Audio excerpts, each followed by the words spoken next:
Today in the show, we're going to be talking about Marvel's Jessica Jones #1. If you like Alias or you liked the Jessica Jones TV show, then this show is for you.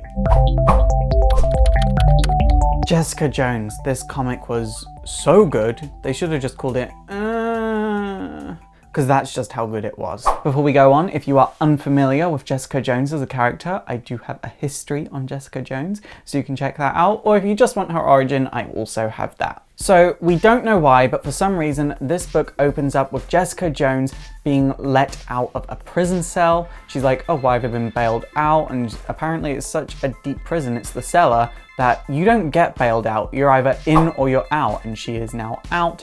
And when she goes home, Misty Knight comes up to her and is like, where is the baby? Luke Cage wants the baby. Where is the baby? So we don't know where Jessica's baby is. We don't know where Danielle Cage is. When the Jessica Jones Netflix show happened, everyone expected Jessica to be reintroduced into the Marvel Universe in a big way. Like, we were all waiting for it to happen, and then it just didn't. And we were just kind of like, oh, okay, well, maybe they're waiting for all new, all different Marvel. And then it didn't happen there.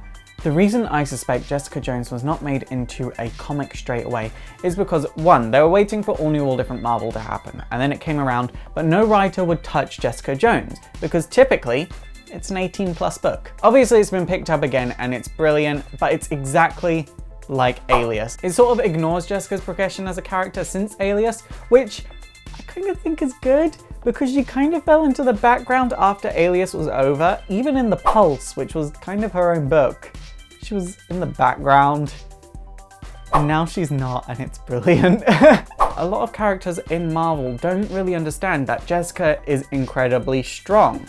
Like in this comic, where she has a bit of a fist fight with Misty Knight, and Misty Knight is like, oh my god, I didn't know you were that strong. And Jessica's like, no one ever does. I think my favourite part of this book as a whole was the part at the end of the book, actually. She had this little interaction with Jessica Drew Spider-Woman. I will now henceforth refer to Spider-Woman as Spider-Goddamn-Woman. First off, this is like a really good understanding of Spider-Woman and Jessica's characters, because Spider-Woman, she was always kind of written as like a, I'm Spider-Woman, I'm the female Spider-Man, look at me, I'm a spy, but I'm also not. I'm slightly edgier than Spider-Man, but also not, because I'm always written being very vanilla. But the best time Spider-Woman was ever written, in my opinion, was in Alias, because for all of you that don't know, Alias was originally supposed to be about Jessica Drew Spider-Woman, but then they weren't really allowed to do an 18+ book with Spider-Woman because she had Spider in her name. But Jessica Drew still appeared in Alias either way. She had one of the best arcs in the book. And the first time she ever clapped eyes with Jessica Jones, she referred to her as Bitch Cakes. And in this book,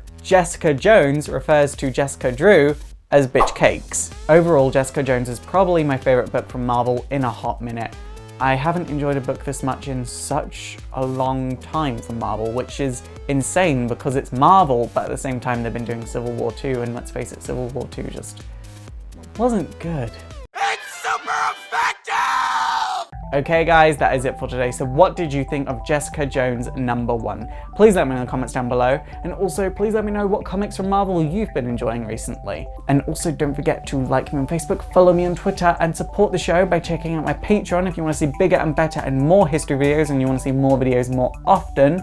And also don't forget to subscribe to my gaming channel. But for now, my name is Faust, this has been Exploring Comics, and it is super effective.